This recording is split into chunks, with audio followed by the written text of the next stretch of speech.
They pleaded with the stars, then the Deathworlders arrived. The colony's metal shelters, dented and scratched from years of storms, creaked under the pressure of the relentless wind.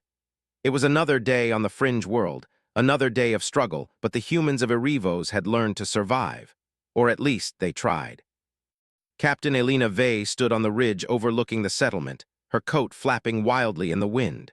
Her eyes were fixed on the horizon, where the red skies met the jagged mountains.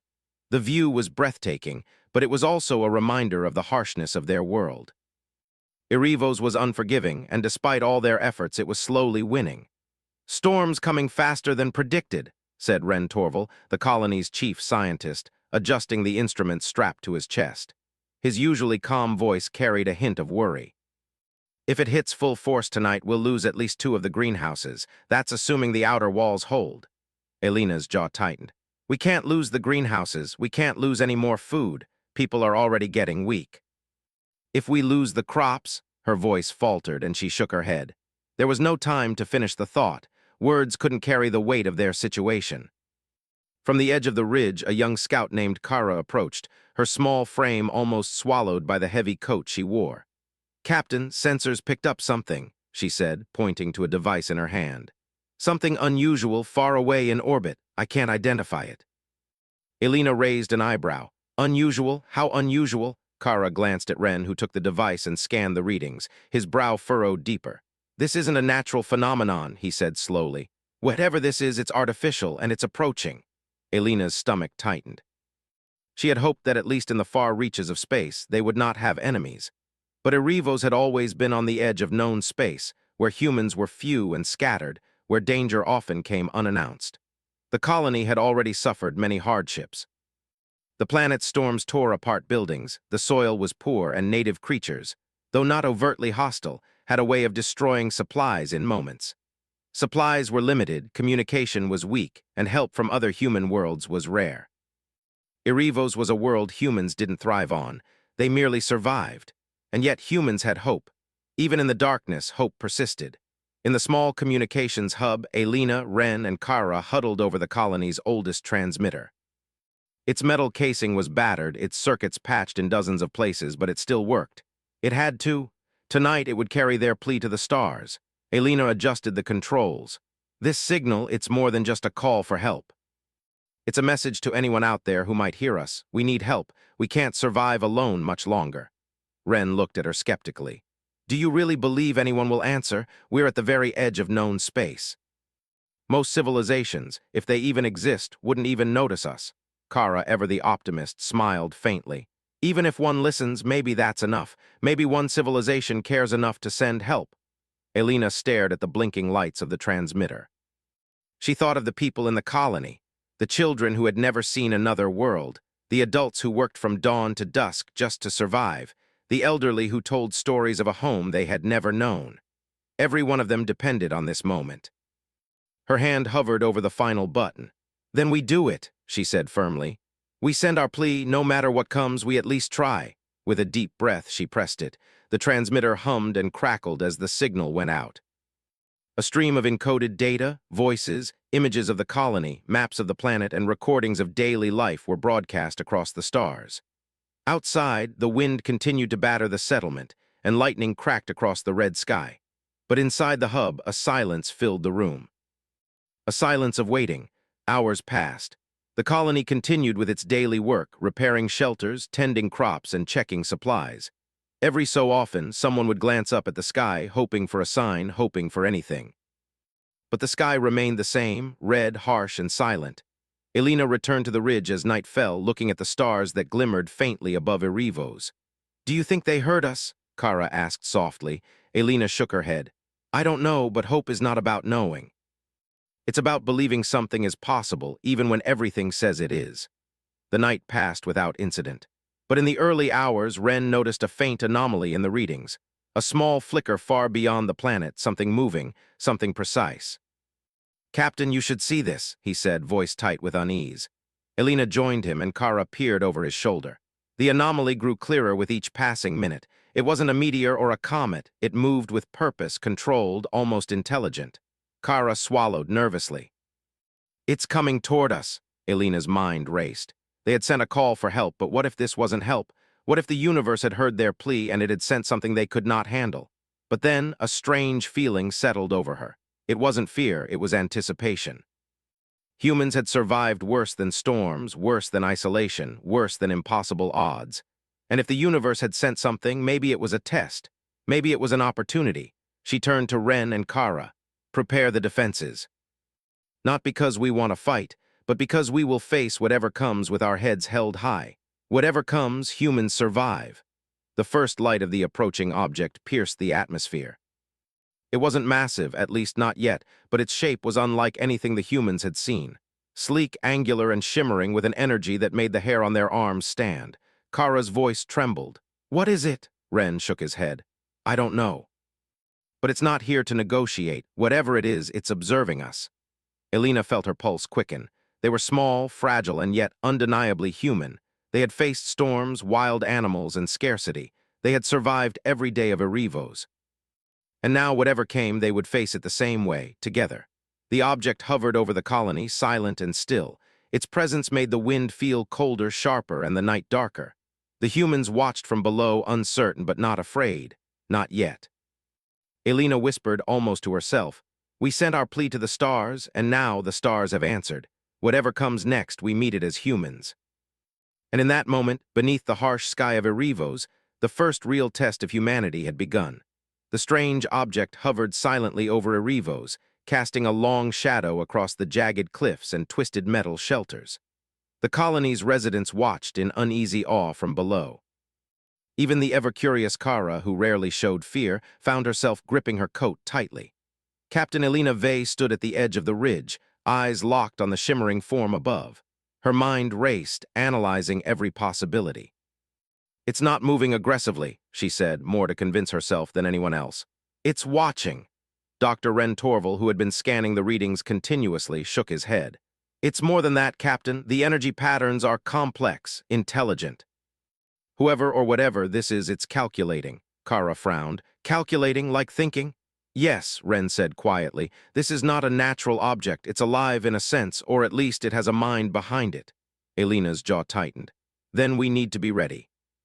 We don't know if it's hostile or helpful, but either way we survive. That's all that matters." The colony sprung into action. Shelters were reinforced, supplies were secured, and the greenhouses were carefully inspected. Even the children were given small tasks, carrying tools, securing doors, and helping in ways they could. The elders guided them patiently, teaching them that even small contributions could matter. For hours, the object remained still, almost observing. Then Ren's instruments picked up faint signals, patterns that suggested communication attempts. The colony's comms hub, which had only sent messages before, was now receiving them. "Captain, you need to see this," Ren said, his voice tight. On the screen, strange shapes and glowing lines appeared, moving rhythmically. The patterns were beautiful, almost like a dance, yet completely alien. Kara leaned closer. "Are they talking to us?" Ren nodded slowly. "Yes, but it's not like language. It's code, signals, energy pulses. Whoever they are, they're trying to communicate in the only way they know, and it's sophisticated." Elena exhaled slowly. "So they can understand us, maybe, but do they care?" Before Ren could answer, a deep vibration ran through the ground. The object above the colony seemed to pulse with energy, like a heartbeat, and the wind shifted as if responding to it. The humans felt it in their bones. This was no ordinary visitor. Elena turned to the team. "We have to assume it's dangerous until proven otherwise. Prepare the perimeter. Sensors, defenses, everything. We don't know what they want, but we won't be caught unprepared." The preparations were makeshift but clever. Humans were nothing if not resourceful. Old transport vehicles were converted into shelters and watch posts. Metal scraps were reforged into barriers. Energy generators were pushed to their limits to power lights and alarms. Every available hand worked tirelessly. Kara moved quickly from post to post, checking sensors and relaying information. "Captain, they're descending." "Small probes, or scouts maybe. They're landing in the valley." Elena's pulse quickened. The probes were unlike any spacecraft the humans had seen. They were sleek, angular, and seemed almost organic in movement. They glided across the terrain silently, leaving faint, shimmering tracks in the red dust. "They're watching," Ren said, "studying everything, our movements, our reactions. They're trying to understand us." Elena nodded grimly. Then we'll give them something to study. The humans decided to act carefully. They approached the probes cautiously, showing no aggression but demonstrating awareness. The goal was simple: make it clear that humans were clever, alert, and capable without provoking unnecessary conflict. As the first scouts came closer, a strange phenomenon occurred. The probes emitted a soft light, almost like breathing, and patterns of colors rippled across their surface. Elena and Ren exchanged a glance. "They're communicating visually," Ren said. Kara pointed at a small display. "It's repeating sequences like a test." Elena studied it. "A test of what?" "Intelligence, maybe," Ren said. "Adaptability, observation, they're analyzing how we respond to their signals. They're evaluating us." For hours, the humans experimented. They tried small gestures, moving objects in patterns, creating simple signals in return, even using lights and sounds from the colony to mirror the probe's sequences. The aliens, or Deathworlders, as they had later come to call them in hushed legends, watched silently, their patterns growing more complex as the humans responded correctly. Through the long night, Elena realized something important. They're not attacking, they're testing. And that means we have a chance, a real chance. Kara's eyes lit up with excitement. "So if we succeed, they'll leave us alone?" Ren hesitated. "Or maybe more than that, maybe they'll respect us, maybe they'll help us, but we have to prove ourselves first." And it won't be easy. The colony worked through exhaustion, driven by determination. Humans had always faced impossible odds, and yet here they were, using creativity, observation, and teamwork to communicate with an alien intelligence far beyond their understanding. Hours turned into a day. The probes began to retreat slightly, not out of fear, but as if signaling a change. The patterns on their surfaces shifted, faster, more intricate, like a puzzle waiting to be solved. Elena called a meeting at the central hub. "They're testing us. And we can't fail, not because we want to impress them, but because our survival depends on it. Every action we take matters, every choice counts. We show them humans are not weak. We show them we can adapt, learn, and endure." The humans understood the weight of her words. Survival was no longer just about storms or poor crops. Survival now meant proving the value of humanity itself. As the sun dipped below the jagged horizon, the first probe moved closer than before, hovering over the central plaza. Its surface shimmered with color, forming patterns that were impossible to decipher fully, but clear in one respect: attention. Elena stepped forward, raising her hand in a simple gesture. The probe mirrored it instantly, forming the same shape in light. The crowd of humans gasped. The connection, however small, was real. "We're learning," Elena whispered. "And they're learning too," Ren nodded. "But this is only the beginning. If we fail to respond correctly, I don't know what happens, but if we succeed," he didn't finish. They all felt it, a chance small and fragile but real. A chance that humans, against all odds, could be recognized for what they were: resilient, intelligent, and adaptable. The first day of observation ended with a calm that felt almost peaceful. The probes retreated slightly into the valley and the humans returned to their shelters. Yet sleep was difficult. Every mind was alert, imagining what the next phase of this silent test would bring. Kara, lying in her bunk, whispered softly, "Do you think they'll respect us?" Elena, sitting nearby and staring at the ceiling of her shelter, replied, "They will if we show them who we are. And who we are is human. We survive, we adapt, we never give up. And if they want to see that, then let them watch. Let them see the strength of humanity." The colony, though battered and weary, felt a spark of hope. For the first time in weeks, maybe months, there was more than survival on their minds. There was purpose. There was meaning. And there was the faint, thrilling sense that the universe, vast and unknown, had noticed them. As the night deepened, the Deathworlders' probes pulsed one final time before retreating to the distant ridges. The humans watched, hearts pounding, knowing that this was only the beginning. Somewhere in the stars, the watchers waited. And somewhere in the hearts of humans, the determination to survive and to be seen burned brighter than ever. The warning had arrived. The test had begun. And the humans of Erivos were ready. The next morning, Erivos woke under an unusual calm. The red sky, usually streaked with violent storms, seemed almost peaceful. For the humans of the colony, this was a rare gift, but it was also deceptive. Something was coming, and they could feel it in the air. Captain Elena Vey stood at the edge of the ridge, watching the valley where the Deathworlders' probes had disappeared the night before. Her hand rested on a railing of makeshift metal, a grounding gesture in a moment of tension. Beside her, Dr. Ren Torval was scanning the readings again, his face tense but focused. "They're moving," Ren said. "The probes have returned to the valley, but something larger is following them, and it's landing soon." Kara, standing a few steps behind, swallowed nervously. "Larger? How large?" Ren shook his head. "Impossible to measure exactly, but whatever it is, it dwarfs our buildings. And yet it moves carefully, not aggressively." Elena's pulse quickened. "Careful or not, we need to be ready. Every person, every shelter, every plan, we rely on them now. This is our first real encounter." By midday, the Deathworlders had fully arrived. The humans watched as massive, sleek shapes descended from the sky, landing softly despite their size. Their surfaces shimmered with color, shifting and flowing like liquid light. They were magnificent and intimidating, and yet there was no sound, no threat, only observation. Elena stepped forward. "All units, hold your positions, no sudden moves. Let's show them we are aware, alert, and intelligent." The Deathworlders moved gracefully. They were tall, their forms angular yet elegant. Their skin, or whatever covered their bodies, glowed faintly, displaying complex patterns of light. These patterns shifted constantly, forming sequences that Ren identified as communication signals. "They're alive," Ren murmured, "or at least sentient.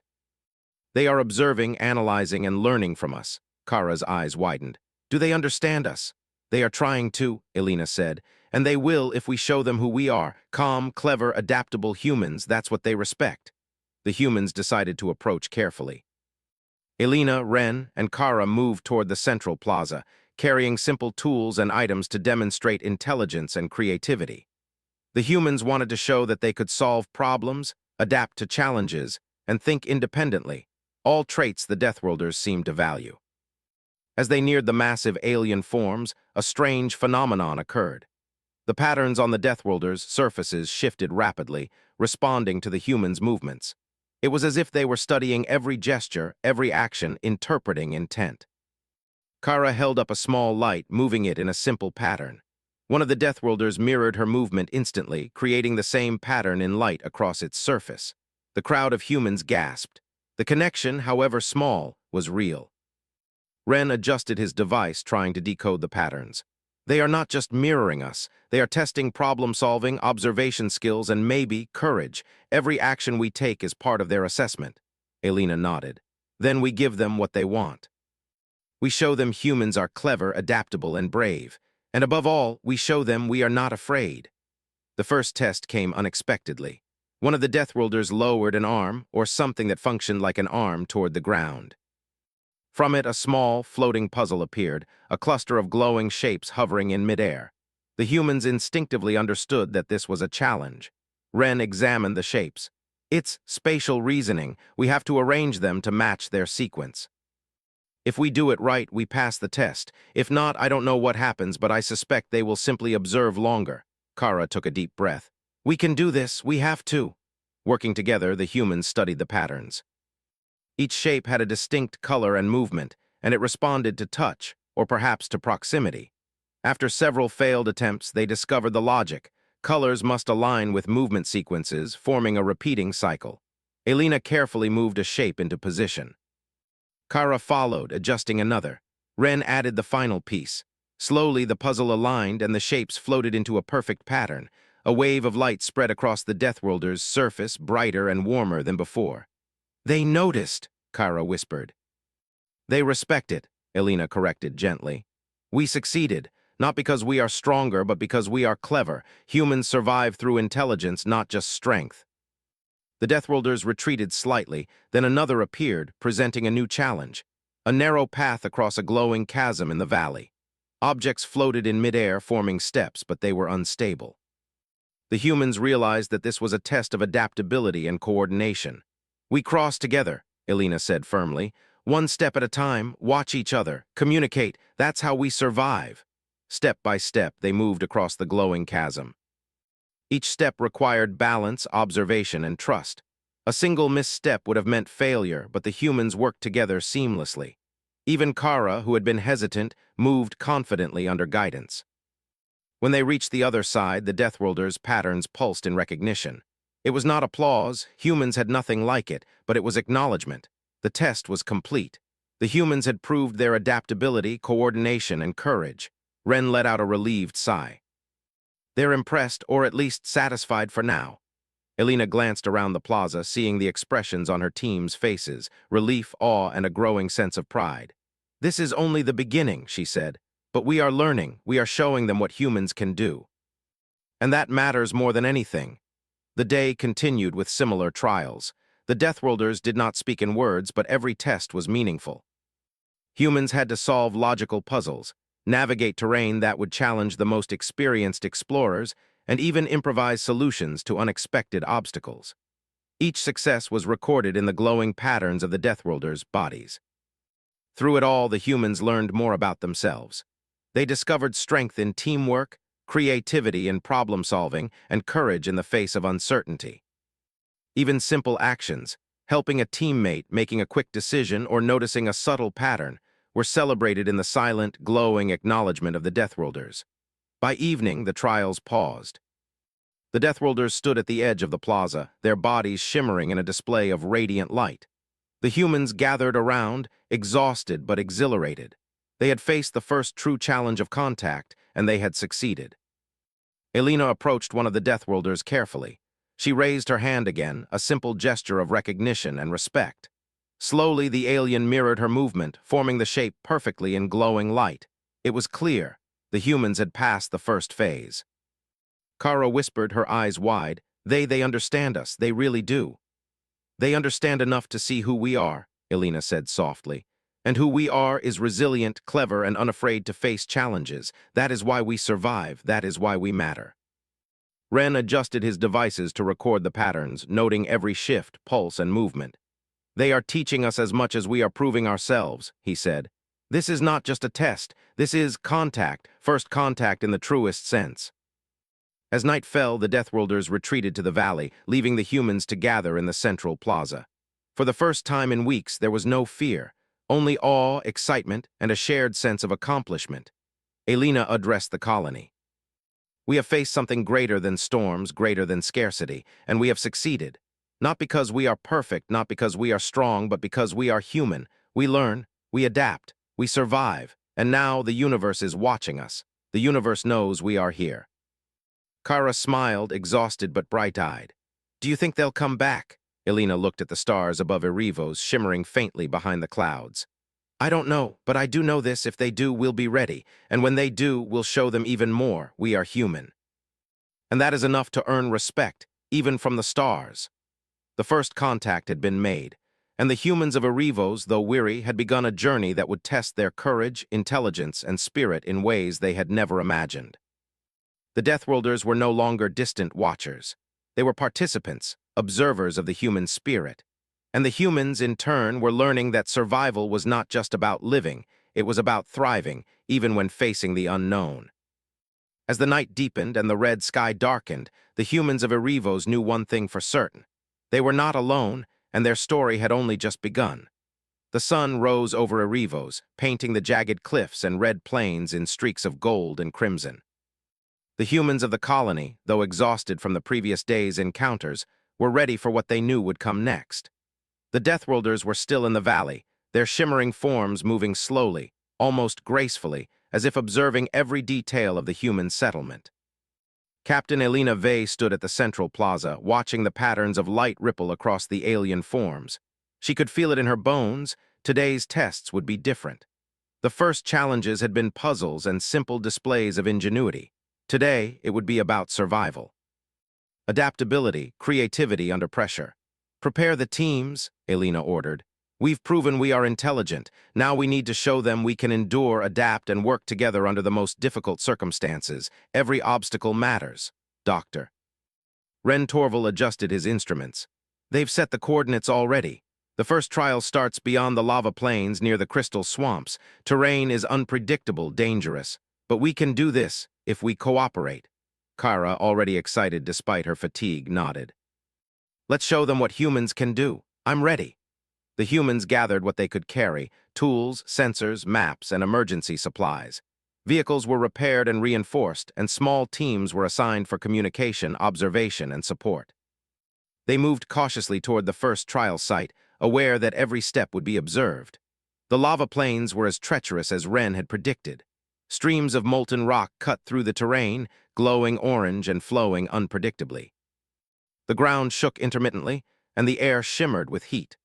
The humans moved carefully, testing every step, using long poles to gauge the stability of the ground and working together to navigate around unstable areas. "This is nothing like the colony," Kara whispered, her voice barely audible over the heat and rumble. "It's alive. The land itself is challenging us." Elena smiled faintly. "That's exactly the point. Survival isn't just about strength. It's about awareness, planning, and adaptability. This is our trial." As they crossed the lava plains, a challenge appeared, a series of floating platforms suspended over a wide chasm of molten rock. The platforms shifted slowly but unpredictably, and touching one caused a ripple through the others. The Deathworlders' patterns pulsed brightly, signaling the start of the test. Ren studied the platforms. "We have to cross together. One wrong move and the sequence fails." "But if we coordinate, we can reach the other side," Elena nodded. "Then we move as one, watch each other, communicate constantly. Every step counts." Step by step, they moved across the shifting platforms. Each person's movement affected the balance of the others, requiring precise timing and cooperation. Kara, initially hesitant, learned quickly, adjusting her steps in perfect coordination with the team. Elena led, giving commands and encouragement. Ren calculated patterns and advised on timing. When they finally reached solid ground, a wave of relief passed through the team. The Deathworlders' patterns pulsed in recognition, brighter than before. The humans had passed the first trial of endurance and teamwork. Next came the crystal swamps, a place where the ground was littered with sharp, translucent formations that reflected light in confusing patterns. Mist hovered above the swamp, making navigation difficult, and hidden pools of acidic liquid forced careful observation. "This will test observation and precision," Ren said. "We have to move carefully, mark safe paths, and help each other cross." The humans split into pairs. Each pair carefully guided one another, testing the limits of their trust and coordination. Elena paired with Kara, showing her techniques for careful movement and path selection. Ren guided another pair, using logic and calculation to avoid hazards. As they navigated the swamp, the Deathworlders introduced a new element, moving barriers of light that seemed harmless but required precise timing to avoid disrupting the sequence. If the humans failed to navigate them correctly, the patterns of the Deathworlders dimmed, signaling failure. "Time it carefully," Elena instructed. "Move together, watch the patterns, adapt quickly." After tense minutes, the humans reached the far side of the swamp. The patterns of the Deathworlders pulsed in acknowledgement, brighter than ever, showing satisfaction.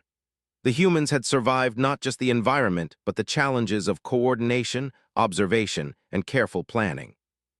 Finally, the last trial awaited, a path across the lightning plains. Jagged towers of rock crisscrossed the area, conducting frequent lightning strikes that seemed almost intelligent, striking near those who misstepped. The Deathworlders' lights pulsed rapidly, signaling the final challenge. "This is it," Elena said. "Everything we've learned, communication, observation, timing, teamwork, we use it now. We survived this together." The humans moved carefully across the plains, each step calculated. Ren used sensors to detect the safest paths, while Kara relayed timing cues to the team. Every person focused on their own movement while keeping an eye on their teammates, coordinating like a single organism. Occasionally, lightning would strike near, but never directly on the humans. It was as if the Deathworlders were testing not just skill, but courage and composure. Every misstep caused a temporary pulse of light, signaling correction needed. Every precise action caused a brighter pulse, signaling success. Step by step, breath by breath, they reached the far end. Exhausted but exhilarated, the humans had completed the trial. The Deathworlders' patterns glowed with warmth and brilliance, a clear signal of acknowledgement and approval. Elena looked at her team, seeing faces bright with pride despite the exhaustion. "We did it," she said softly. "We survived every trial. Not because we are stronger, but because we are clever, adaptable, and unafraid to face challenges together. That is what makes us human," Kara grinned. "They're impressed, or at least satisfied. I can feel it." Ren nodded. "More than satisfied. They are recognizing our strengths, not as individuals, but as humans, a species capable of learning, adapting, and thriving under impossible conditions. The humans gathered in the central plaza as the Deathworlders assembled at the edge of the valley. Their glowing patterns formed intricate sequences, almost like a ceremonial display. Elena stepped forward, raising her hand in the same simple gesture used before. One of the Deathworlders mirrored it perfectly, then another. Then all of them creating a wave of light that enveloped the humans in warmth and acknowledgement. This is respect, Elena whispered. Not because we fought, not because we destroyed, but because we survived and adapted. We showed the strength of humanity. The humans returned to the colony, tired but inspired. They had faced the harshest environments of Erivos, tackled complex challenges, and proven their abilities to beings far beyond their understanding. Every member of the colony felt a renewed sense of pride and unity. That night, Elena stood once more on the ridge, looking at the shimmering forms of the Deathworlders in the valley below. The stars above Erivos seemed brighter, as if reflecting the acknowledgement they had received. "They are not just testing us," she said quietly to Ren and Kara. "They are teaching us, showing us what we can achieve, and one day maybe we will take these lessons beyond Erivos to other worlds, to the stars themselves." Kara's eyes sparkled with excitement. "Do you think we'll meet them again?" Elena smiled. "I don't know, but I do know this. When we do, we'll be ready. We'll show them even more, and we'll continue to prove that humanity is capable of facing any challenge, no matter how impossible it seems." Ren adjusted his instruments one last time for the night. "They are leaving us with a message in their way. A reminder that every action matters, that survival is more than instinct. It's intelligence, cooperation, and courage. And we have proven we possess all three." As the humans returned to their shelters, the Deathworlders slowly retreated to the distant ridges, their glowing forms pulsing softly in the night. The humans, though exhausted, felt a profound sense of achievement. They had survived the trials, adapted to impossible challenges, and earned the acknowledgement of a species far beyond their own. Elena looked at the stars above Erivos, feeling the weight of the moment. "We pleaded with the stars, and now we have been seen. Not because we begged for help, but because we showed what it means to be human. And that is worth more than anything." For the first time in months, the colony slept without fear, their dreams filled not with storms or scarcity, but with possibilities. The Deathworlders had shown them a glimpse of a larger universe, one in which humanity could matter, not as conquerors, but as survivors, thinkers, and explorers. And somewhere beyond the skies of Erivos, the Watchers waited, patient and silent, knowing that humanity had passed not just a test of survival, but a trial of spirit. The journey was far from over, but the humans of Erivos had proven that they were ready for what lay ahead. The sun rose over Erivos, painting the jagged cliffs and plains in soft golden light. The humans of the colony gathered in the central plaza, their faces tired but bright with anticipation. The Deathworlders had retreated the night before, leaving a message of acknowledgement, but today the humans sensed something greater. Captain Elena Vey stood at the forefront, her posture firm and calm. Around her were the key members of the colony, Dr. Ren Torval, ever thoughtful, and Kara, young and spirited, whose eyes still sparkled with excitement from the trials of the previous day. The rest of the colonists stood behind them, ready to witness the next step in this remarkable encounter. Then, slowly, the shimmering forms of the Deathworlders emerged from the distant valley ridges. Their glowing bodies pulsed with rhythmic light, brighter and warmer than before, as if conveying anticipation. Elena took a deep breath, sensing the significance of the moment. "They're coming to us," she said quietly, "not to test us, but to recognize us." The Deathworlders approached, their movements smooth and deliberate. They stopped a short distance from the humans, forming a semicircle around the plaza. The humans held their positions, aware that this was not a challenge this time, but a moment of acknowledgement. Ren adjusted his instruments, carefully recording the patterns of light. "They're forming sequences, signals of communication. It's ceremonial, I think. They are recognizing our achievements." Kara's voice trembled with excitement. "So they respect us," Elena nodded. "Yes. They respect what humans have done, not because we conquered them or fought, but because we survived, adapted, and proved ourselves worthy of notice." One of the Deathworlders moved closer. Its glowing patterns shifted, forming shapes that resembled the gestures the humans had used before. Elena stepped forward and mirrored the gesture. The alien mirrored it perfectly, then another joined in, creating a wave of synchronized light. It was recognition. It was understanding. It was respect. The humans stood in awe. It was the first time they felt truly acknowledged by a species beyond their own. The trials had been rigorous, challenging, and sometimes frightening, but now it was clear. Humanity had earned its place in the wider galaxy, at least in the eyes of the Deathworlders. Then the surprising part came. One of the Deathworlders extended what seemed like a limb toward the humans, projecting a faint, glowing image. It showed maps of distant stars, galaxies, and planets. Symbols and light sequences indicated locations, navigation paths, and methods of survival in extreme environments. Ren's eyes widened. They're sharing knowledge, advanced knowledge, star navigation, survival techniques. This is incredible. Elena stepped forward. They're not just acknowledging us, they're preparing us, preparing humanity for what lies beyond Erevos. The Deathworlders remained silent in words, but their glowing patterns communicated clearly.